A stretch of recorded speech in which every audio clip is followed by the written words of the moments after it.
Hola chicas y chicos, mi nombre es Juan Pablo Cisneros Y yo soy Fernando Vidal. y el día de hoy vamos a dar comienzo a un nuevo proyecto, el cual lleva por nombre Reflexiones. En este episodio exploraremos un poquito sobre uno de los temas más debatidos y controversiales en el ámbito ético, médico y sobre todo legal, la eutanasia. Muchos de nosotros hemos escuchado alguna vez este término. En el caso de Vidal y su servidor, lo hemos escuchado bastante común, debido a que la carrera en la cual estudiamos es un tema bastante sonado, bastante hasta temido por muchos de nosotros. Para dar un poquito de contexto en esto, mi compañero Vidal y yo estudiamos la carrera de medicina, médico cirujano y partero en el Centro Universitario de Tlajomulco, que es donde actualmente nos encontramos grabando, y agradecemos al centro por abrirnos las puertas para poder realizar esta grabación de este podcast. Pero, ante todo, hay que dar un poquito de contexto. ¿Qué es la eutanasia? ¿Qué es para ti la eutanasia, Vidal? Bueno, para mí la eutanasia es como dar un bien morir a una persona que está sufriendo, como quitarle ese peso de encima de que siente que sufre mucho y por más que esa persona no puede, hay personas que ayudan a que esté en descanso esa persona. Para mí eso sería la eutanasia. Justo, justo. Concuerdo con mi compañero y mi colega Vidal respecto a este tema y respecto a cómo define y cómo ve desde su punto de vista lo que es la eutanasia. Completamente es algo que es inevitable en muchas de las ocasiones, que hasta que no estamos presentes y no estamos viviendo ese tema, no lo vamos a entender. Hasta que llegue ese punto en el cual un familiar, nosotros mismos nos encontremos en esa situación, nunca lo vamos a entender. Pero ante todo ello, siempre hay que tener un raciocinio y hay que tener un conocimiento previo sobre esto. Y ante todo, hay que dejarnos orientar. Así como mi compañero Vidal y yo somos expertos y somos aún nuevos en el asunto de la medicina, pero tenemos derecho a aprender, al igual que ustedes que nos están viendo el día de hoy. Y pues queremos hacerle la invitación de que se quede aquí en un episodio en el inicio de este nuevo proyecto y que pues, nos acompañen a lo largo de una hora aproximadamente, con la doctora, junto con la doctora Alejandra Gutiérrez González, la cual se encuentra el día de hoy aquí. Buenas tardes, buenos días, doctora. ¿Cómo se encuentra? Hola, muy bien, muchas gracias por la invitación. Buenos días. Buenos días. Pues aquí estamos para resolver algunas situaciones desde el punto de vista psicológico, ético y moral de lo que es la eutanasia. Muchísimas gracias, doctora. Muchísimas gracias por asistir el día de hoy desde estas tierras lejanas donde se encuentra el Centro Universitario de Tlajomulco.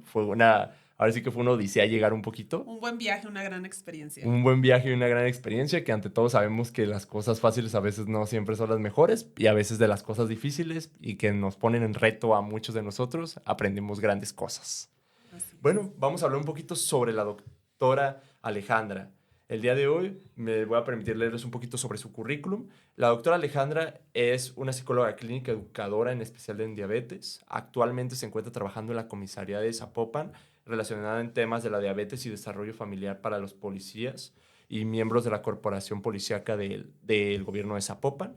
Al igual ha sido encargada del proyecto de educación en diabetes de la comisaría como tal desde el año 2008 hasta el año 2022. Además, ha sido psicóloga de campamentos y escuelas para padres, en especial de la Fundación Esperanza para las niñas, para las niñas y niños con diabetes de México AC del 2008, en el año de 2008 a julio de 2017, y además ha sido colaboradora del Observador, el cual es un programa de radio en el cual ha sido ella invitada como experta en psicología familiar. Así es.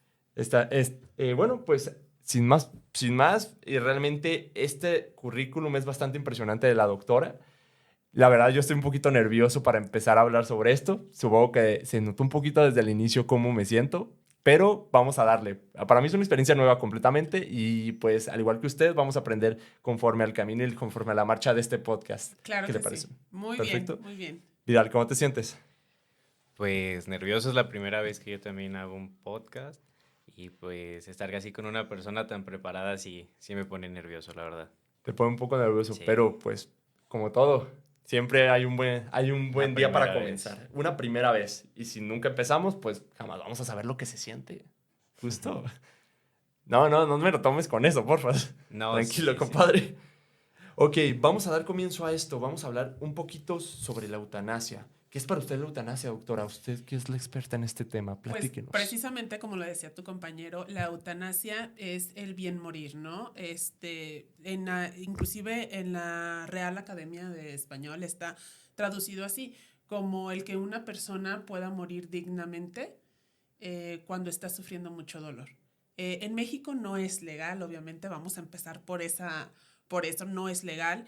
Hay países, por ejemplo, Países Bajos, en Colombia se ha dado, pero todo esto requiere muchísimo, muchísimo trabajo, no solamente en el ámbito psicológico o médico, implica también el ámbito ético, el ámbito moral y sobre todo el derecho. El derecho, entonces, por eso se instituyen leyes, por eso se está siempre buscando y salvaguardando lo mejor para las personas. Y es el bien morir cuando se está sufriendo mucho por una enfermedad que no tiene cura o que es una enfermedad que tiene muy deteriorado el estado de vida de las personas. Entonces, no es como a diestra y siniestra que se dé, para eso hay protocolos, para eso hay procedimientos, se tiene que hacer un estudio del caso, tienen que ser por lo menos 2 médicos profesionales que trabajen en ámbitos diferentes, que evalúen el mismo caso, la persona lo tiene que pedir.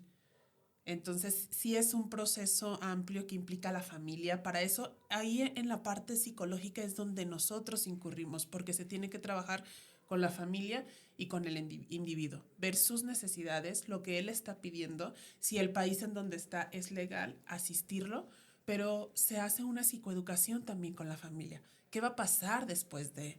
¿Qué va a pasar durante, en el proceso? Son familias que son muy juzgadas, porque como tú lo decías hace ratito, es una decisión individual y nadie sabe el dolor que está viviendo la otra piel. Tendrías que estarlo viviendo y sintiendo tú para darte cuenta cuál fue la decisión de tomar ahora sí que las medidas para solicitar una eutanasia. Entonces, implica mucho más allá que el área médica. Estamos hablando desde el área espiritual, desde el área física, el área emocional, el ámbito social. La familia está muy involucrada en el cuidado. O sea, realmente para los cuidadores primarios de una enfermedad crónico-degenerativa que te está generando dolor día con día y ningún medicamento te lo quita, es muy desgastante. Entonces, es un trabajo complejo que tiene muchas ramas más allá de tomar una sola decisión. Justo como lo comenta la doctora, concuerdo completamente con su punto de vista respecto a este tema y realmente es algo bastante preocupante en muchos de nuestros ámbitos y más en México, donde la desinformación surge a lo largo de estos temas, temas demasiado polémicos que a veces se toman muy a la ligera. Y como usted lo acaba de aclarar, realmente es una decisión que se tiene que respetar la autonomía de la persona, del paciente en este caso, y que también tenemos que ver cómo va a repercutir a la familia después, antes, durante y después, tanto al individuo como a la familia. Hay personas que están sufriendo mucho y que no saben ni siquiera que hay alternativas como los cuidados paliativos.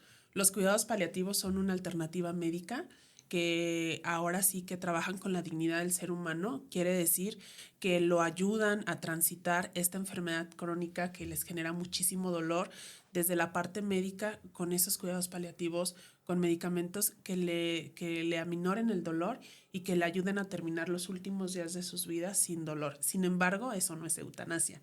También hay que marcar bien la diferencia, pero en México sí hay alternativas que nos ayuden a nosotros o a nuestra familia a lidiar con el dolor de una manera que pueda hacer este proceso precisamente menos doloroso. Justo, doctora.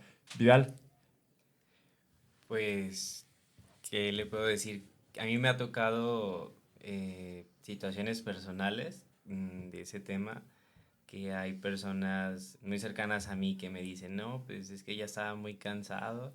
Y esa persona inclusive pensaba inyectarse un intravenoso de KCL y decían con eso ya descansaba. Y sí me queda como de que, o sea, ¿qué tanto tiene que sufrir la persona para que ella misma... Tome la Sí, decisión. porque KCL sabemos que te mueres. Bueno, también tengo familia que está en el sector médico y les comenté, me dicen, es que si te pones eso es que casi no sientes nada. Ujú. Y sí fue como que, ok. Pero sí, mucha gente que yo conozco y escucho dice que sufre demasiado y que prefiere ella morirse que seguir hasta con alternativas. Incluso dicen, no, yo quiero descansar. Lo que comentas es algo muy importante. Nadie debería de pasar por este proceso solo, a escondidas, sin informarlo. Es un proceso con el que tú tienes que tener un acompañamiento emocional, tienes que tener un equipo multidisciplinario con el cual estés trabajando y que tus redes de apoyo estén ahí. Y tu red de apoyo es tu familia o tus amigos. Mucha gente me puede decir, es que yo no tengo familia o no cuento con nadie, pero todos tenemos amigos, todos tenemos compañeros que nos pueden brindar ese apoyo.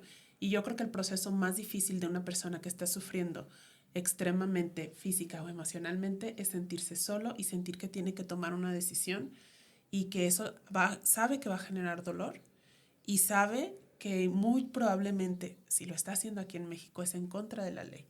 Entonces, en el ámbito legal y en el ámbito religioso, espiritual, hay muchos, bueno, en el legal hay muchas leyes que te lo impiden, pero en el religioso o en el espiritual también es otro ámbito, que hay mucha culpa, que a lo largo de los siglos esto ha evolucionado, pero a mediados de siglo esto era penado, inclusive la persona que decidía la eutanasia o el suicidio se le quitaban sus bienes y a la familia también. Entonces es algo que impacta más allá de una decisión momentánea porque yo estoy sufriendo mucho. Por eso cuando nosotros nos damos cuenta que alguien está sufriendo, lo primero que tenemos que hacer es darle un acompañamiento, estar ahí con ellos y brindarles las herramientas. No siempre lo podemos hacer. Aquí en México no existe la eutanasia. Cuando toman esa decisión se llama suicidio. Y para eso también existen programas que nos pueden apoyar. Está el Código 100, que es a nivel de Secretaría de Salud y es a nivel nacional. Cuando nosotros detectamos a una persona que tiene ideación suicida, se aplica el Código 100. El Código 100 es una estrategia para trabajar con un equipo multidisciplinario que dé la atención primaria a esa persona y de ahí la vaya escalando para que reciba toda la información y ahora sí que las terapias que necesita. Muy interesante, la verdad. Sí. Al igual, en conjunto con esto, vamos a dar parteaguas a uno de los... vamos a dar parteaguas a ingresar un poquito sobre cómo se maneja la eutanasia en otros países. Vamos a ver un poquito el marco legal y ético dentro de diversos países y cómo estos han influido a que en base a ello diversos países hayan implementado ciertas reformas o han implementado ciertos protocolos para llevar a cabo esta manera de poner fin a su vida la persona, como lo es el caso de Ecuador, por ejemplo, que ahorita vamos a hablar un poquito más adelante de ello. Pero dando un poquito de spoiler sobre Ecuador, Ecuador realmente es un país que instauró un poquito sobre este tema de la eutanasia, pero sin meterlo de manera legal, sino lo metió el gobierno solamente de de una manera instantánea, pero sin marcar un ámbito teórico ni poner un marco teórico exactamente de cómo estaba el tema. Y justamente en esa época fue alrededor del año 2017 en el cual Ecuador metió este tema y se volvió una tendencia mundial el hablar sobre esto, porque Ecuador no manejaba este tema como los demás países que realmente estaban implementando este programa, estaban funcionando. Ecuador se volvió un descontrol total y muchos lo vieron como, fue el primer país en Latinoamérica en aprobar esto, pero sin ver las medidas detrás y que justamente esto le haya costado un poco de factura a lo largo del tiempo y que pues haya tenido que implementar medidas demasiado estrictas y te haya tenido que meter una reforma bastante estricta para poder hacer la práctica de esto. ¿Te parece, doctora? Vamos a dar comienzo con uno de los principales países que han implementado y que, como usted bien lo comentaba, fue una de las principales regiones, Países Bajos. Países Bajos. Países Bajos, justamente. Bueno, como tal, ya hablamos, fue el primer país que fueron los de los primeros países que instauraron y legalizaron legalmente la eutanasia y el suicidio asistido como tal en muchas regiones lo conocen. Esto con la aprobación de la Ley Terminación de la Vida, APEDO y el suicidio asistido en el año 2001. Imagínense, desde el año 2001 se está hablando de este tema y muchos más años detrás. Imagínense hasta qué grado hemos llegado para poder llegar a estar en 2024 hablando de este tema tan libre, sabiendo que hace algunos años este tema era corto. Justo, doctora, justo, concuerdo con usted. Esta ley como tal, pues nos habla un poquito que se permite que se cumplan ciertos criterios, tanto del sufrimiento insoportable y el consentimiento informado del paciente, tomando en cuenta esto como pilar. ¿Usted qué opina de esto, doctora?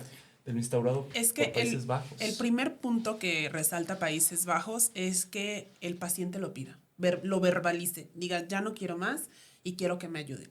Ese es el principal punto, que tú estés decidido porque el dolor para ti ya es insoportable, porque estás pidiendo, no estás tomando la decisión del suicidio, ¿sí? El suicidio asistido, ahorita te voy a explicar un poquito.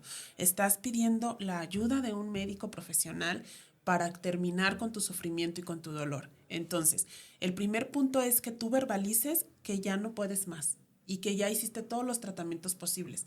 El médico tiene que revisar tu caso y tiene que ver que efectivamente tú estás, bueno, con un dolor insoportable, con una enfermedad terminal. El 68% de los casos que han sido aprobados son precisamente por cáncer terminal muy doloroso. Entonces es casi un 70% de las decisiones que se han tomado son bien revisadas. Como te digo, pues 2001 es estar en pañales, pero fue el primer país que lo quiso instituir de manera legal para que las personas tuvieran una salida sin que fuera a escondidas, sin que fuera un delito. E inclusive más adelante vas a hablar de las sanciones, que no es una sanción excesiva, siempre y cuando se compruebe que realmente la persona quería tener este derecho, ¿no? Hay filósofos que dicen que es la expresión más grande del derecho de la libertad, elegir cómo te vas a ir, ¿no? Entonces, aquí es muy importante que lo primero es que tú tengas esa voluntad de decir, ya no quiero más, ya no puedo más. No es de querer, es de poder. Realmente sus capacidades físicas son muy limitadas, su sufrimiento psicológico es constante, es desgastante para la familia, no hay tratamiento que le permita estar mejor. Entonces, es un caso que se estudia dentro del código, bueno, tiene que haber un colegio ético dentro de cada institución donde se lleva a cabo esto. Entonces, es un caso que se tiene que estudiar. El paciente tiene que conocer todo lo que hay al alcance para un tratamiento. Tiene que conocer todo lo que va a pasar durante el proceso. Tiene que ser supervisado por otro médico que realmente confirme que estos 4 puntos fueron cubiertos, y tiene que estar una institución legal dando fe a lo que se va a realizar. Y también durante este proceso se requiere el acompañamiento psicológico, tanto para el paciente como para la familia, para tener ahora sí que un duelo, se dice un duelo elaborado, un duelo previo para cuando esto suceda. Exacto. Concuerdo con usted en todos los puntos completamente, doctora. Usted por eso está aquí para hablarnos un poquito sobre este tema y hacernos caer en la razón de que si realmente la eutanasia es correcta, como muchos lo dirían. Bueno, vamos a pasar al segundo país, el cual es Bélgica. Bélgica legalizó justamente un año después la eutanasia. Esta realmente hasta tiene un nombre muy exótico, Leuchtleben and Euthanasie, y esta ley como tal se aplicó para incluir, y de hecho eso es una de las características principales de esto que hizo Bélgica, incluir a menores dentro de esto para dar fin, dar fin al sufrimiento de los menores. Imagínense, o sea, realmente aquí ya no están tratando con personas mayores de edad, sino están tratando con menores de edad, que es todavía un tema completamente diferente. Y ahí se abordó desde la dignidad de la persona, ¿no? De qué tan digna era la vida de ese menor. Y digo, en las redes ustedes van a poder buscar y hay mucho material. En las redes hay el caso de una niña menor de edad que está pidiendo la eutanasia. No la logró obtener, murió antes, pero fue un parteaguas, ¿no? Para empezar a luchar por los derechos de los niños. Yo sé que muchas personas que me están escuchando van a decir, ay, ¿cómo dice eso? Pero simplemente se los digo, se los expreso, porque es la forma en la que ellos fueron tomando decisiones, ¿no? Los antecedentes que hay. Y es muy fácil para nosotros juzgar. Porque no sé, o sea, yo te puedo pegar y tú decirme, ay, está muy fuerte. Y yo decir, ay, ni te pegue tan fuerte. Solamente tú sientes tu dolor, ¿sí? Entonces, ese caso está en redes, lo pueden buscar, de esta niña que solicitaba la eutanasia. No se estuvo en juicio, no se pudo lograr, esta niña fue de Colombia, pero en base a eso hablaba, ¿no? De la dignidad de la persona, qué tan digna está siendo la vida del niño, qué tan dolorosa. O sea, hay enfermedades realmente que son muy, muy dolorosas. No estamos diciendo que la eutanasia se está probando a cualquier persona que tiene una depresión o que se siente muy mal o que no tiene recursos económicos para seguir adelante. No, estamos hablando de la eutanasia a través de cortar el sufrimiento de una persona que no está teniendo una vida digna, que está sufriendo día con día y que es una agonía. No, son casos que se revisan mucho con lupa. No es que cualquier papá va y dice, no, es que mi hijo, y no. Por eso se han hecho tantas reformas, por eso, como tú lo mencionabas, cada país está siendo observado, está siendo cuestionado y se delimita muy bien cada caso. Porque obviamente lo principal es el derecho de la persona, la dignidad de la persona, analizar todos los puntos para ver si no está siendo manipulado, si no hay otras alternativas o soluciones para que tengan un nuevo tratamiento o su dolor termine. Entonces, de ahí Bélgica fue lo que hizo, ¿no? Darle voz a los niños que están sufriendo y que están evitando que se postergue este dolor 5 años hasta que sean mayores de edad, 3 años, 2 años. Entonces, ese fue el punto de vista de ellos. Justo, y como sabemos, a raíz de estas decisiones siempre va a haber una revuelta detrás, siempre van a haber personas que van a estar en contra, van a estar a favor. Hasta donde yo pude investigar, de acuerdo a la BBC, comentaron que tras ese año empezaron a suceder diversas protestas alrededor de Países Bajos y de Bélgica en contra de esto debido a cuestiones culturales dentro de ello. Como sabemos, la mayoría de las regiones de Europa, Países Bajos, Bélgica, Alemania, son países que su creencia como tal es cristiana. Y sabemos que, como usted lo comentaba al inicio, doctora, influyen mucho las cuestiones religiosas, las cuestiones culturales y las cuestiones espirituales. Que ante todo, esas tres ramas son completamente diferentes, pero se hilan en un punto. Es bastante interesante porque no mucha gente conoce eso y estaríamos ahondando un poquito más sobre otras áreas, pero que hay una clasificación dentro de ellos. Es como en la Iglesia Católica nos denominan el Dios Padre, Dios Hijo, Dios Espíritu Santo.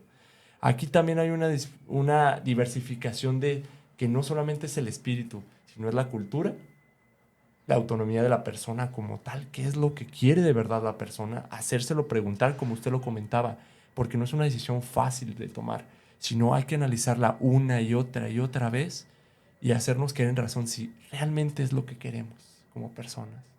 Sí, y como lo bien mencionas, tiene mucho que ver no solamente tu centro de creencias, porque mis creencias pueden ir en contra de la eutanasia, sin embargo, mis conocimientos me obligan a difundir esta información. El hecho de que de que nosotros estemos difundiendo esta información no significa que seamos partidarios de la eutanasia o que estemos en contra.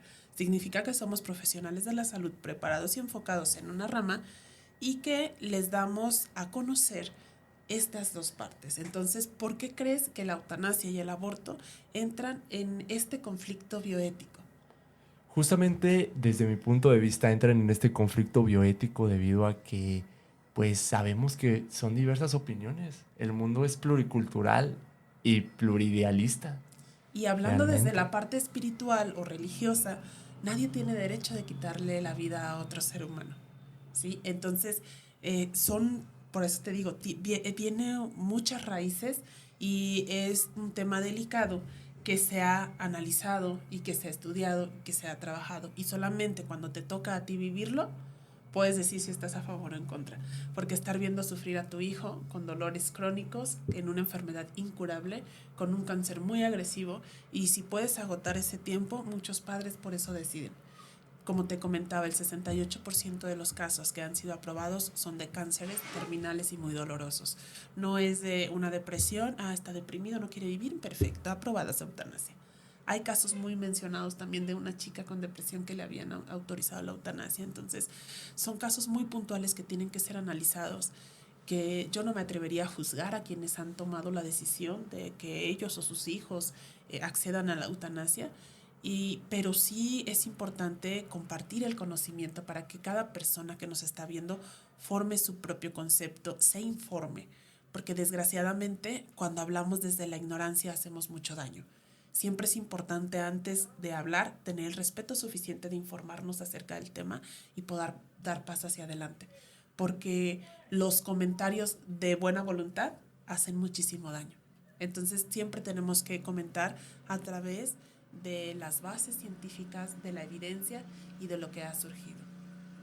Justo, doctora, justo, completamente, justo. De acuerdo también a esto, tenemos un punto bastante interesante que hizo la apertura aquí la doctora, de que hay que mantenernos al margen con este tipo de temas, hay que informarnos sobre todo, que un poquito más adelante tocaremos ese tema en base a las famosísimas fake news, en base a esto, que como usted lo comentaba, comentó un caso muy mediático sobre una chica que lo autorizaron respecto a solamente porque sentía depresión, pero que realmente no era lo que deseaba, sino se lo autorizaron, pero solamente por un caso de depresión, sin tener algo crónico detrás, algo que lo incite, que de verdad lo implore, que lo necesita. Porque desde mi punto de vista no lo imploraba. Leí el caso y no lo imploraba, así como de, necesito esto. No, no. Y estaba tan feliz que yo dije, pues ya se le quitó la depresión, ya no la necesita. Pero bueno, Justo. hay un caso en Colombia también de una señora que tiene ELA y le habían autorizado y se canceló porque no cubría con estos requisitos, ¿me explico? Entonces, te digo, cada caso es puntual, te la pueden autorizar y si está autorizada para el 30 de noviembre, pero el 25 de noviembre te dicen no, fue revocado porque no cumplieron los casos, porque su caso se estudió. Entonces, no hay que creer todo lo que vemos en las redes, hay que ser muy respetuosos con este tema. Justo, para la audiencia, hay que prepararnos, hay que educarnos sobre este tema.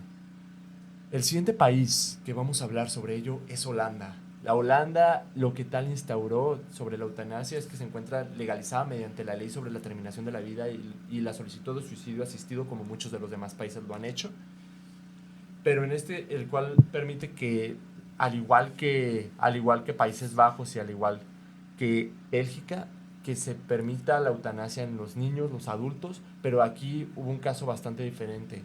Aquí hay un caso muy diferente a los demás países. Aquí lo instauraron en base a las pruebas científicas vistas desde detrás, ahora sí que el backhand, antes de llegar a tomar esta decisión. Porque vieron los casos de Países Bajos, el caso de Bélgica, antes de llegar a tomar esta decisión, y aquí realmente se pudo ver un resultado realmente benéfico para todos ellos, y que a su vez beneficiara a toda la comunidad dentro de ello, y que no hubiera una afección, ahora sí que una afección que perjudicara a toda la sociedad que rodeaba a esa persona. Que es cuando se empiezan a implementar un poquito sobre las normas y el manejo y el tratado de este tipo de casos. Como usted lo comentaba, en México el caso es la normativa número 100 en base al manejo del suicidio, que aunque sabemos que son cosas diferentes, en fin y al cabo van encaminados a terminar con el sufrimiento de alguna persona. Uno puede ser positivo, el otro puede ser negativo, pero van encaminados a terminar con el sufrimiento de una persona de alguna manera. Siguiente caso es el caso de Luxemburgo, el cual legalizó en el año 2009 la eutanasia, y en la cual la ley describe las condiciones para una solicitud legal de eutanasia y suicidio asistido. En este caso se plantean un poquito más sobre los pasos de cómo se tienen que tratar estos, y me voy a permitir leerles un poquito sobre estos casos. El primer punto informado sobre dentro de esta ley instaurada directamente por Luxemburgo es que se trata de un paciente adulto consciente y capaz al momento de efectuar la solicitud, como lo comentaba usted. Segundo, la petición es voluntaria, no responde a las presiones externas y es reiterada, que justamente aquí comprobamos de que se le vuelve a confirmar al paciente si realmente es lo que quiere y realmente es lo que necesita. Y como tercer punto, el paciente se encuentra en una situación médica desesperada que le reporta un sufrimiento físico y psicológico constante e insoportable sin perspectiva de mejora, y el resultado es de un accidente o una enfermedad terminal, claramente. Y por último, que se trata de una solicitud escrita. Tenemos que escribir esto, como sabemos. A muchos nos cuesta mucho trabajo escribirlo, plantearlo en una hoja, pero nada mejor funciona que eso en un tema legal. El plantearlo por escrito, nuestro puño y letra justamente ahí, que marque nuestra firma de que realmente estamos seguros de lo que estamos haciendo. Porque hasta que llegue ese momento no vamos a ser conscientes de la decisión que estamos tomando. Si lo escribes, lo estás haciendo real, y ahí hablamos en el ámbito médico. Inclusive en Estados Unidos tú firmas previamente a que ocurra un accidente o a que estés enfermo, si quieres, por ejemplo, que te resuciten, que te conecten aparatos, y ese es un derecho que tú tienes y un deseo que previamente tú escribes, que tomas la decisión tú o dejas a un responsable para que tome tus decisiones médicas. Pero como lo acabas de decir, cuando yo lo escribo lo hago real y estoy siendo consciente. Hay quien inclusive dejan su última voluntad médica testada de cómo quieren morir, de si quieren que les den ahora sí que resucitación artificial o los dejen morir naturalmente, inclusive de cómo quieren, si quieren ser cremados, insumados, o sea, te dice todas las características. Entonces, no hay nada mejor para el marco legal que tú lo dejes escrito. Claramente, y esto nos evita muchísimos problemas, y no solamente en el tema de la eutanasia, en general. Hasta, por ejemplo, en México, el manejo del testamento, que muchas personas Háganlo, por favor. hagan el testamento, saliéndonos un poquito de tema, hagan el testamento, dejen todo bien antes de que suceda algún accidente. Es que en el testamento no dejas únicamente tus bienes, también puedes poner tus hijos, a resguardo de quién se van a quedar tus hijos. Y sobre todo, ¿qué quieres? ¿Cuáles son tus deseos o tu última voluntad de tu bien morir? Quiero que hagan todo lo posible y me conecten a todas las máquinas, o no quiero estar conectado a ninguna máquina, quiero que me cremen, quiero que hagan conmigo. Entonces, ahí viene septiembre, chicos, chicas, investiguen acerca del testamento. Investiguen, chicos, no se queden con la duda. Acuérdense que aquí el ignorante es el que no pregunta y el que no se informa. Así de sencillo. Sonará muy cruel, pero es realista. Y continuamos con el siguiente país, el cual es Suiza. Ya una vez instaurado esto que sucedió en Luxemburgo, dieron parteaguas a que muchos países alrededor, más allá de Europa, que este de hecho como tal fue el último país más sonado de Europa, que al igual nos dijo aquí y justamente aclararon una ley bastante interesante que a mí en lo personal al investigar y leer el documento completo me resonó bastante, porque aquí instauran una palabra bastante interesante y que se utiliza y que realmente muchos de nosotros le damos una interpretación y utilizamos muy comúnmente en nuestra sociedad.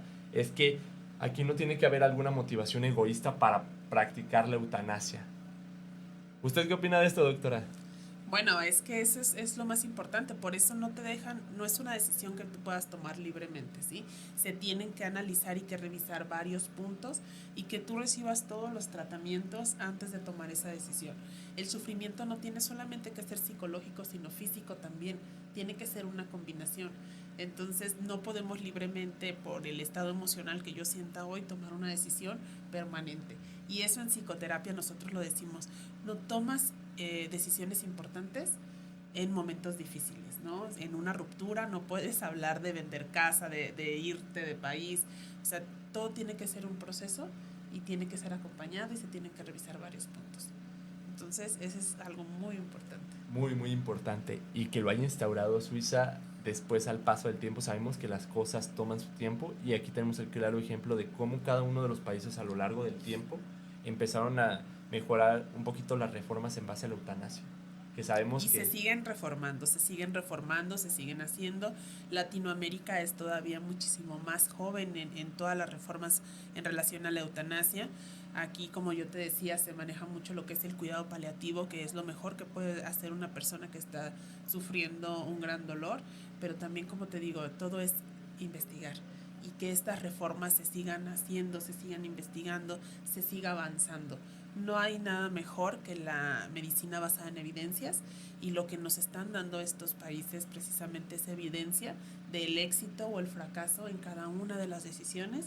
Por eso cada país ha tomado lo mejor y se ha instaurado no solamente el brindarle la eutanasia al paciente, sino, como yo te decía, el ir más allá y darle esa atención a la familia, darle esa atención jurídica y moral a las personas para que su transición sea ahora sí que lo más fácil posible. Lo más fácil y lo más cómodo para la persona, doctora. Sí. Justamente como usted lo comenta. Ahora, bien, vamos a pasar a una de las más concurridas y que a veces hasta toman como medidas muy drásticas sobre diversos temas, y no solamente sobre el tema de la eutanasia, sino alrededor de todo. Vamos a hablar sobre América del Norte, sobre Canadá y Estados Unidos. Como sabemos, aquí se han aplicado diversas leyes médicas, como por ejemplo está el MAID en Canadá, el cual es la ley de asistencia médica para morir, el cual no es otra cosa más que la eutanasia pura, realmente respetada, y en base a todos los años de experiencia que ha dejado esto, nos han permitido llegar a este punto donde países países de primer mundo puedan instaurar buenas leyes, como lo estábamos recordando hace unos momentos, pero que también esto pueda ser utilizado para un poco de maleficencia y dar fin a la vida de muchas de las personas que realmente no lo quieren hacer, pero por orden de la ley lo tienen que hacer, como en el caso de Estados Unidos. Como lo hemos visto, por ejemplo, en Estados Unidos, estados como Oregon, Washington, California, son algunos de las regiones los cuales tienen muchos problemas legales con este tipo de temas. Y no lo digo yo, lo dice la evidencia claramente de cómo están las situaciones. Cada vez vemos que Estados Unidos aprueba más muertes, La pena de muerte. las penas de muerte, que realmente no es otra cosa más que una eutanasia, pero no consultada realmente si es lo que realmente quiere la persona, sino No, simplemente pues no. simplemente por un Sí. tema. Sabemos que lleva un protocolo detrás, cómo lo manejan. Sabemos que también no es una decisión como que a todos los que estén recluidos en una prisión de Estados Unidos los vayan a inducir a esto. Claro que no, se toman medidas previas a ello, pero ¿a qué grado tenemos que llegar como para que nosotros decidamos si la persona vive o muere? Ahí se implican muchos, inclusive los derechos humanos, ¿no? Siempre están tratando de apoyar, pero es un proceso que para nosotros es desconocido y que efectivamente, o sea, es una sentencia que te dan y eliges, ¿no? Tú eliges, pues con inyección o con las diferentes técnicas que ellos tengan. Y se te explica. Eso sí, o sea, siempre la persona está informada, está explicada, pero obviamente impacta mucho socialmente, ¿no? Porque no es algo que él esté solicitando. Es algo que se le está imponiendo y que legalmente es válido en ciertos estados en Estados Unidos, pero pues ahora sí que también eso está muy fuera de Sí, nuestras manos. justo ahí ya no depende de nosotros, depende de las leyes y las instauraciones ahora sí, de los comités de ética dentro de cada país, porque como lo comentaba la doctora, lo comentaba como un congreso, pero realmente para otros términos y para fines así como más prácticos es un comité de ética en el cual se toman decisiones en base a este tipo de temas, en base a temas de bioterrorismo, de temas que involucran la ética en general de los países, pero que a su vez muchos de ellos a veces dejan de lado la decisión del ser humano, dejan de lado la autonomía por simplemente cumplir con una ley moral y ver por las masas, pero no ver si realmente la persona lo merece. Que es ahí donde también entramos en otro tema de debate, justamente, en un tema de debate completo sobre si realmente la persona tiene derecho a decidir, así esté mal de o sea, esté mal de sus facultades mentales, que sabemos que pues en esos casos se tienen hasta leyes aplicadas sobre ello, tanto en México como en Estados Unidos, Europa, pero que a la vez hay que tener conciencia de que ante todo hay que estarle informando al paciente. ¿Qué es lo que va a suceder? Como usted lo comentaba, mantener un conocimiento informado, o ahora sí que mantener el conocimiento lo más cercano al paciente para que lo pueda sentir y pueda sentir ese acompañamiento en todo momento sin dejarlo abajo en ningún momento, porque siento que en el momento en el que lo dejas abajo, se viene Y el todo. acompañamiento tiene que ser muy humano, o sea, no es un simple proceso. En estas decisiones se tiene un acompañamiento muy pensado, muy respetuoso, porque no es un tema fácil. Entonces, es importante eso. A veces se nos hace muy fácil juzgar, pero no sabemos todo lo que hay detrás de estos procesos. Justamente, doctora. Y ahora vamos a entrar con el famosísimo Colombia. Vamos a hablar de un poquito de Colombia, que fue el primer país en instaurar y en hablar en América Latina En América Latina. sobre la eutanasia, y esto fue en el año de 1997, aunque todavía no había regulaciones, pero ellos ya estaban pensando desde ese momento en implementar la eutanasia, no de manera legal todavía, pero ya muchos lo estaban haciendo, lo estaban poniendo en práctica con diversos métodos, como lo comentaba mi compañero Vidal, el uso de ciertos fármacos para terminar su vida, y más allá de terminar su vida con ello, también asistían a que médicos les hicieran estas prácticas de manera ilegal, pero en fin y al cabo era una eutanasia ilegal, no era legalizada como tal. Como tal, actualmente Colombia en el año 2019 acaba de instaurar justamente una ley de sentencia. La ley de sentencia se denomina la T-970 y como tal está proferida por la Corte Constitucional de dicho país, por el medio en el cual se ordena al Ministerio de Salud como tal emitir una directriz para que todas las prestadoras de los servicios de salud estén capacitadas respecto a estos temas y sean interdisciplinarios en todas estas funciones. Que no significa que porque tú no seas un psicólogo no tengas que tener conocimiento sobre cómo manejar al paciente que está en estos procesos. Que sabemos que actualmente en el sector salud, por ejemplo, en el caso de México, se deslindan mucho las responsabilidades a cada quien solamente por decir, eso te toca a ti, esto me toca a mí y esto te toca a ti, pero no sin ver antes a la prioridad del paciente, que si yo tengo la disponibilidad, tengo el tiempo y me siento capaz de hacerlo, de decirle a la persona, mire, yo le puedo dar hasta mi conocimiento, hasta esto que tengo de conocimiento, no me siento experto, pero puedo orientarlo un poquito y puedo encaminarlo hacia quien sí sabe, pero no tener ese pensamiento egoísta de dejar de lado al paciente y simplemente decir, esto no me toca a mí, yo no me meto. No, no, no. Hay que orientarlo y hay que permitirle ante todo no violar la autonomía del paciente, de respetar la decisión que quiera decidir, si quiere seguir nuestro consejo o no, pero ante todo respetando esa autonomía del paciente y la no maleficencia sobre ello. La no maleficencia justamente sobre ese tema. Aquí es muy importante lo que comentas, digo, todo profesional de la salud debería de ponerlo, instaurarlo y empezar a trabajar en ello. Yo trabajo con enfermedades crónico-degenerativas y tengo la fortuna de trabajar con un equipo multidisciplinario, en donde nosotros tenemos comunicación con el paciente, la familia, el endocrinólogo, la nutrióloga, somos un equipo multidisciplinario. Entonces, siempre estamos trabajando en conjunto. Esto desde la parte de la enfermedad crónico-degenerativa y en la parte de psicoeducación también tenemos otro equipo de trabajo muy fuerte. Está médico, está enfermería, está la parte psicológica que está dando el acompañamiento. Y aquí en México cada vez hay más grupos multidisciplinarios que empiezan a trabajar en conjunto. Te lo comento, en la parte de enfermedades crónico-degenerativas así lo hago y en la parte de mi consulta de psicología cada vez es más la apertura de trabajar con un psiquiatra enlacista, que un psiquiatra o un psicólogo enlacista lo que hace es hacer esos enlaces, familia, paciente, otros especialistas, el psicólogo, el psiquiatra. Entonces, yo sí les hago una invitación a todos los profesionales de la salud que están recién egresados, que apuesten en trabajar en equipo y que no es que te van a robar pacientes, no, no, no, al contrario, van a compartir información para que el bien común sea el bienestar del paciente.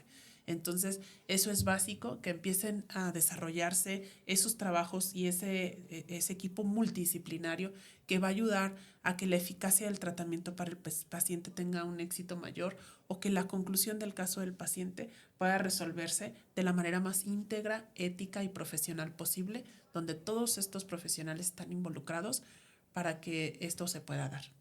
Justamente, doctora, justamente. Pasemos entonces a hablar un poquito sobre uno de los últimos países que ha instaurado este tipo de leyes. Vamos a hablar un poquito sobre Australia. Al igual que Australia como tal, en las regiones de Victoria y Australia Occidental como tal, se ha legalizado la eutanasia. Sin embargo, las leyes varían, como en Estados Unidos, según el caso, que son como bastante interesantes porque se puede decir que cada estado tiene su autonomía y eso está bastante interesante porque pues significa que las autonomías de los estados no rigen, no lo que diga un monarca o lo que diga un presidente se va a instaurar, que por algo dentro de las autonomías, por algo hay un congreso en cada estado, pero a veces se nos olvida mucho eso en temas legales, se les olvida mucho eso, que se saltan todo y se van directamente con el tema, se van hasta arriba sin antes pasar por un filtro. Y siento que es donde es importante pasar por ese filtro antes de llegar a ello.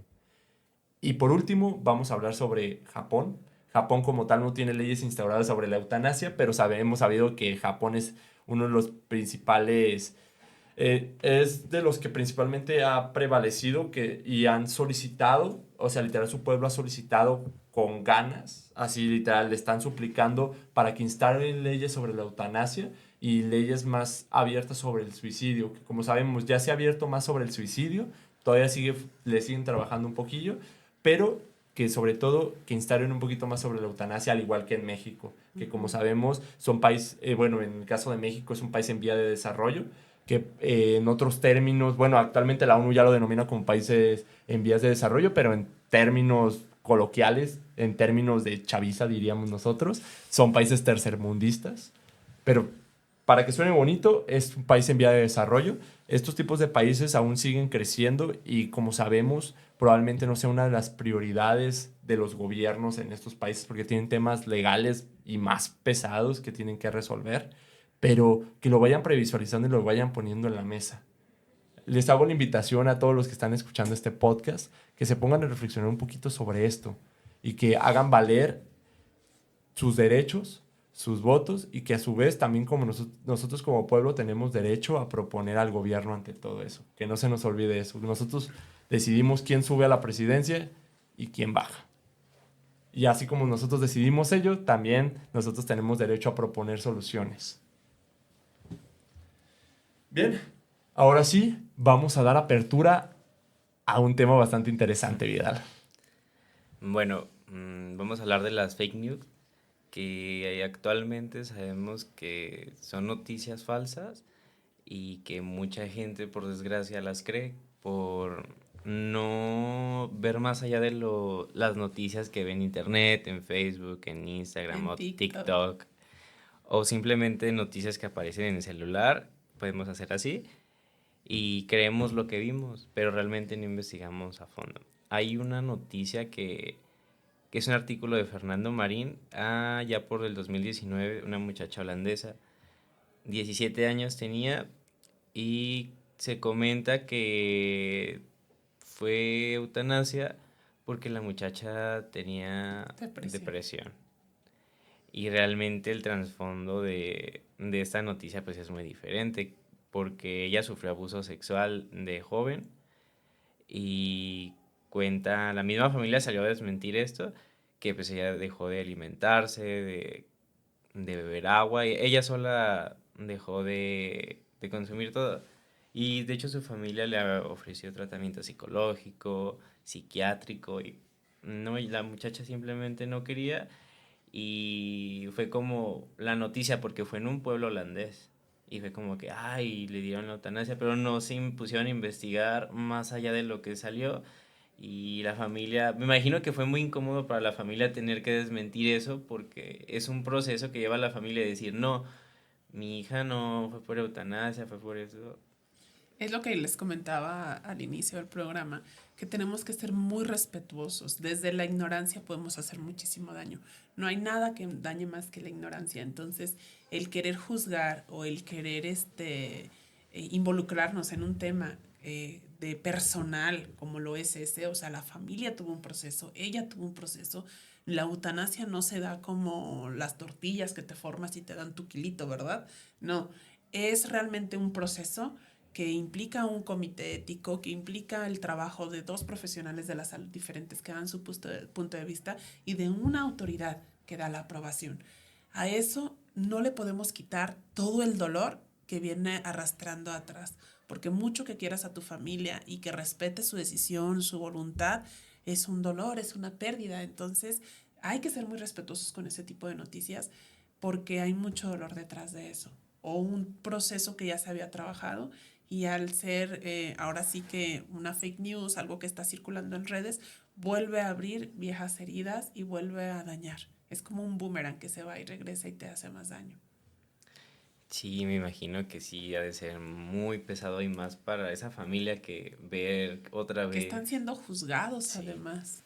¿Cómo permitieron que su hija, si solo tenía depresión? O sea, eso es un absurdo, eso no es cierto. Eso ninguna autoridad te lo va a probar porque recordemos que el sufrimiento tiene que ser físico y psicológico y tiene que estar dos profesionales de la salud de acuerdo con ese punto de vista. La familia tiene que estar informada, el usuario tiene que estar consciente de todo lo que sobrelleva. Entonces, sí es muy difícil caer en blanco de críticas y sobre todo de este ataque que se da tan frecuentemente en la actualidad de que si ya eres tententropin, o sea, ya valiste, ¿no? Entonces que estés en tendencia en una situación tan delicada puede ser muy doloroso y que es un video que se repite y salió hace 5 años y hace 3 y hace 2 y vuelve a salir. Entonces tenemos que tener mucho respeto y mucho cuidado de toda la información que viene a nosotros a través de nuestro celular, nuestras redes, tanto lo que consumimos como lo que nosotros estamos informando. Sí, estoy de acuerdo. Ya tenemos que ser muy responsables con lo que consumimos, porque no sabemos desde nuestra ignorancia, como usted dice, cómo podemos afectar a los demás. Exactamente. Otro caso también de fake news fue en Canadá. El pie de noticia decía, Canadá aprueba la eutanasia para personas con problemas económicos Así. y depresión. Y Todos, imagínate. fue un revuelo porque empezaron a decir de que cómo es posible que y se desmintió realmente, salió ese artículo de la BBC, ¿no? Decía que pues no, que desde 2016 está un procedimiento así muy marcado hasta el 2021 porque se reformó en 21 que lo necesario para que te tengas tú una eutanasia debes de ser que, o sea, no que sea muerte así ya terminal que estés ya para morirte, sino que tiene que ser una muerte y no, tiene que ser irremediable lo que el padecimiento que tengas y que debe de ser un proceso muy doloroso, pero no específicamente que tengas problemas económicos.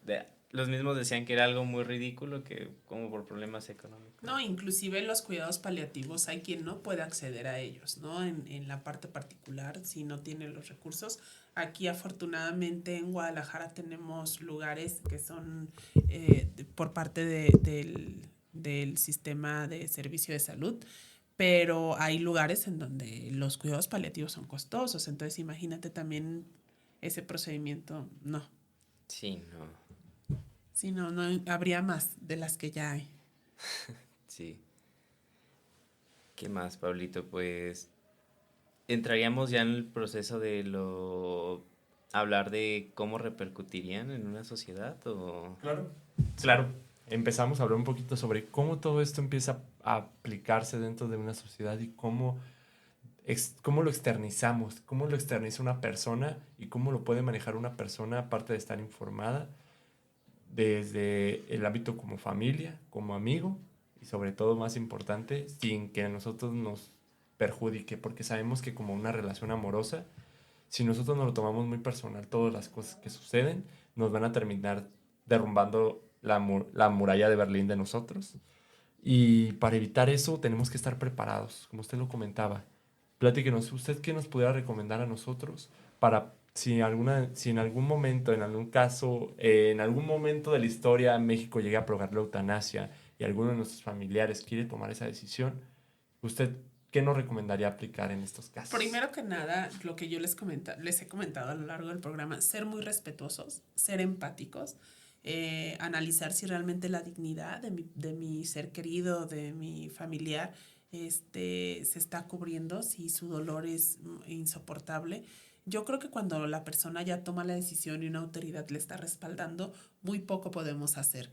Pero yo creo que la empatía, el estar informados, no hablar ni desde la ignorancia ni desde el dolor. Por eso es muy recomendable que los familiares o el núcleo cercano a la persona tome un proceso psicoeducativo. ¿De qué habla la psicoeducación? No es un proceso ahora así como terapéutico exclusivo, sino me voy a informar de lo que va a pasar. ¿Sí? No estoy yendo a terapia porque yo tengo un malestar, sino porque está ocurriendo en mi vida algo. Por ejemplo, yo que trabajo con diabetes, pues va a la familia no porque ellos tengan diabetes, sino porque quieren apoyar a su hijo con diabetes, a su hermano, a su padre. Entonces, esa es la psicoeducación. Yo te oriento, te educo. Entonces, lo principal, los primeros pasos es orientarme, educarme, no juzgar, hablar con conocimiento de causa y sobre todo respetar la decisión de mi familiar. Como sociedad obviamente que nos impacta y tenemos que ser muy responsables y estar viendo qué es lo que pasa jurídicamente para que si esto se aprueba sea utilizado de manera ética, de manera digna, que no se vulneren los derechos de las personas, que se respeten sus opiniones, sus decisiones y sobre todo el proceso que se llevó. En México obviamente estamos todavía en pañales, creo que no estamos preparados todavía. Hay mucha gente que ya lo necesita, que ya lo quiere, y no solamente en México, en otros países, y lo han visto también ustedes en redes, que de personas que se van a los países donde está autorizado para poder ejercer ese derecho. Entonces yo creo que en la vida hay opciones y cada uno va a ir decidiendo lo que quiere para su vida y dentro de las posibilidades que tenga de todavía viajar, todavía transportarse, porque realmente quienes solicitan la eutanasia muchas veces están limitados físicamente para poder hacer cosas por ellos mismos. Entonces, el primer paso es tener el conocimiento, la información, el respeto y la empatía. Y si mi familiar ya lo decidió y fue aprobado, quiere decir que estuvo bien estudiado y lo que me toca a mí es lidiar con ese dolor y poder tener estrategias y herramientas para acompañar a mi familiar.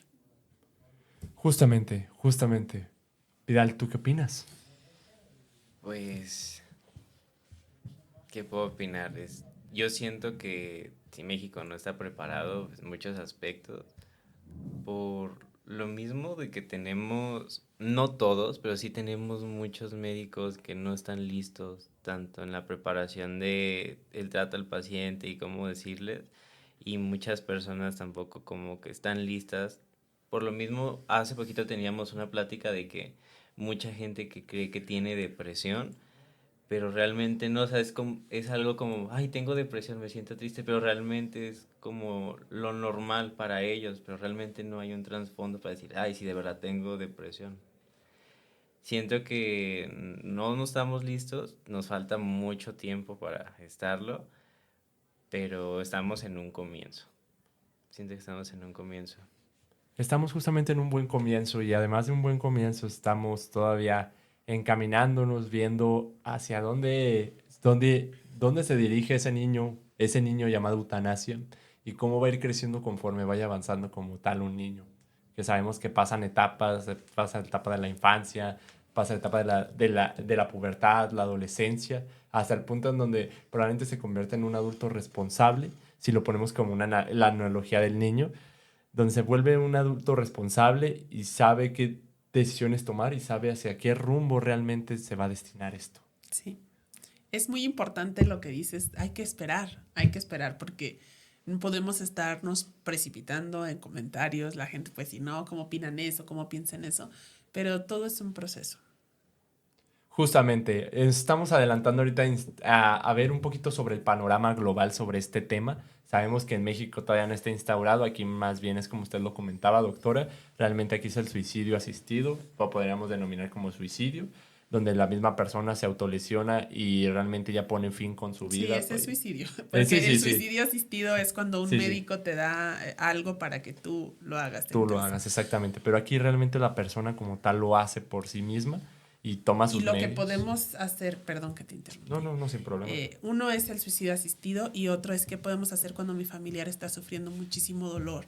Y yo digo, no, ojalá estuviera la eutanasia. No está, pero ¿qué sí hay en tu país para que tú puedas apoyar a que tu familia, tu hijo, tu padre, tu hermano, este proceso lo iba con menos dolor? Son los cuidados paliativos que se encuentran o se brindan en las instituciones públicas, pero también en las instituciones privadas. Entonces, todos merecemos morir con dignidad y la eutanasia no es el único camino. En México no lo es. Tenemos que ver qué opciones sí le puedo dar a mi paciente. Y hablando pues del suicidio, pues obviamente no es legal la eutanasia y para el suicidio hay que tener un acompañamiento y tratamiento. Sobre todo en México trabajamos con la prevención, que es, hay que ver en mi país qué recursos tengo. Cuando es una persona que está muy depresiva, que ha sufrido mucho, hay prevención del suicidio. Cuando es una persona que tiene una enfermedad crónico-degenerativa muy dolorosa, originada por un accidente o es una enfermedad, los cuidados paliativos son lo mejor que podemos hacer por ellos. Claramente, para todo el público se les hace la invitación que si alguno de sus familiares tienen un conocido que está pasando por esto, tome conciencia y le haga llegar esta información bastante importante y a la vez, no solamente de nosotros, sino también prepárese usted que nos está viendo, prepárese y edúquese sobre estos temas, que tenemos la responsabilidad nosotros de educarnos. No, no siempre vamos a recibir la información peladita como a muchos de nosotros nos gustaría, que ya estaría peladita como una frutita y comérnosla así. No siempre, a veces hay que hacer el esfuerzo por conseguir más allá de la información que realmente nos están dando. Es muy duro lo que estoy diciendo, lo sé que es duro, pero realmente es así como se obtiene la verdadera información. Y es ahí donde tenemos que hacer conciencia cada uno de qué es la información y qué dejamos entrar y cómo dejamos que se forme nuestro pensamiento crítico, del saber si sí o si no. Bueno, en este episodio como tal de reflexiones sobre la eutanasia, hemos abordado diversos aspectos, desde un tema complejo, un tema mundial y un tema interno dentro de nuestro país, México, que en este caso estamos grabando desde México. Como tal, aprendimos a definir un poquito sobre la eutanasia.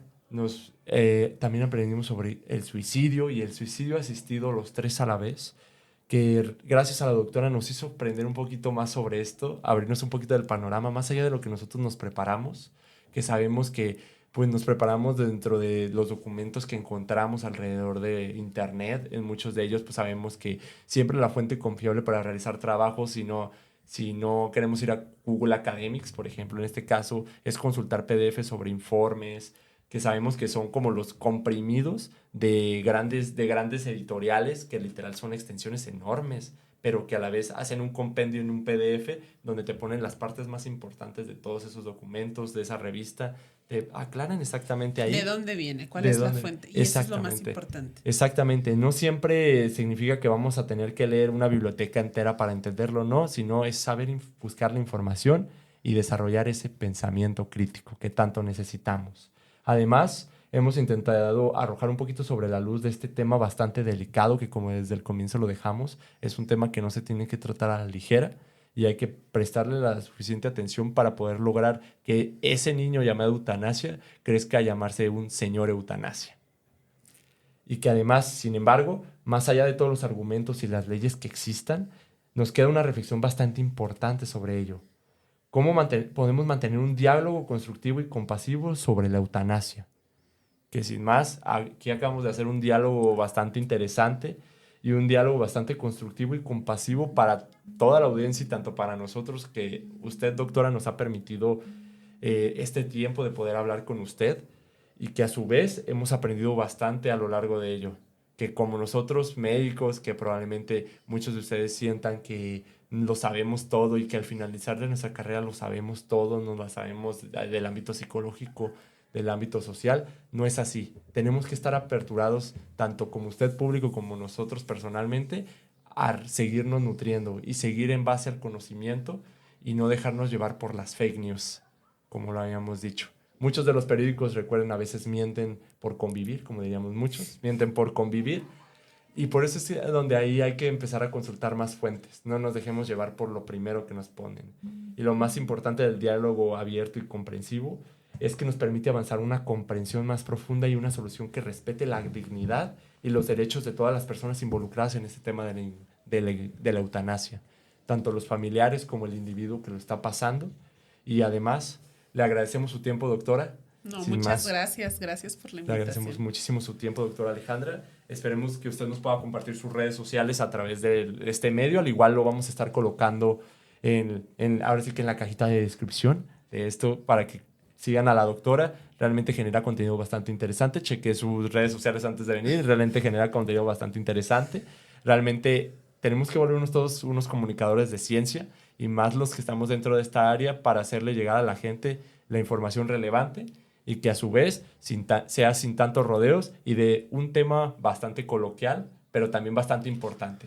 Así es. Bueno, en redes sociales me pueden encontrar como psicóloga Alexa Gutiérrez, tanto en Facebook, TikTok, Instagram. Y yo estoy aquí en Guadalajara, Jalisco, en Providencia. Ahí doy consultas, ya sea presencial o en línea. Entonces, yo les deseo mucho éxito en este podcast. Ojalá que todo salga como ustedes lo desean. Es una muy buena información, sobre todo para los estudiantes que van a egresar, para que salgan precisamente como tú lo decías, con ética, con empatía, con esa necesidad de seguirte informando, que cada vez sea más la medicina basada en evidencias y no la medicina de costumbre o no, que sean médicos basados en evidencias, que nos hagan llegar información. Yo tengo la fortuna de conocer a varios médicos divulgadores excelentes, tú lo sabes, tu maestro, que realmente están preocupados por informar y transmitir este conocimiento. Entonces yo les hago la invitación a ustedes que están que están estudiando todavía o que son recién egresados, que se agarren de la ciencia y de lo que ya ha funcionado para que lo hagan todavía mucho mejor. Les deseo muchísimo éxito en este podcast. Justo, y además de ello, tener la apertura hacia las personas. No dejar que porque nosotros queremos saberlo todo, a la vez no sepamos nada. A lo que me refiero justamente con esta analogía que está bastante interesante, es de que no todo el conocimiento que nosotros tengamos nos va a servir para realmente entender nuestro entorno. Muchas veces nosotros nos cerramos en nuestro ciclo de que lo sabemos todo, pero a la vez no lo sabemos nada, no sabemos nada. Bueno, para dar cierre a este increíble podcast, nos gustaría cerrar con una frase del poeta español Antonio Machado, la cual nos dice: la muerte es algo que no debemos temer, porque mientras somos, la muerte no es, y cuando la muerte es, nosotros no somos. Bueno, sin más por el momento, nos despedimos, nos vemos en un siguiente episodio y muchas gracias. Sigan a la doctora Alejandra. Muchísimas gracias, doctora, te lo agradecemos que esté aquí, nos haya brindado Muchas gracias por acompañarnos Muchas el día de hoy. gracias. Y nos vemos en un próximo episodio. Bye.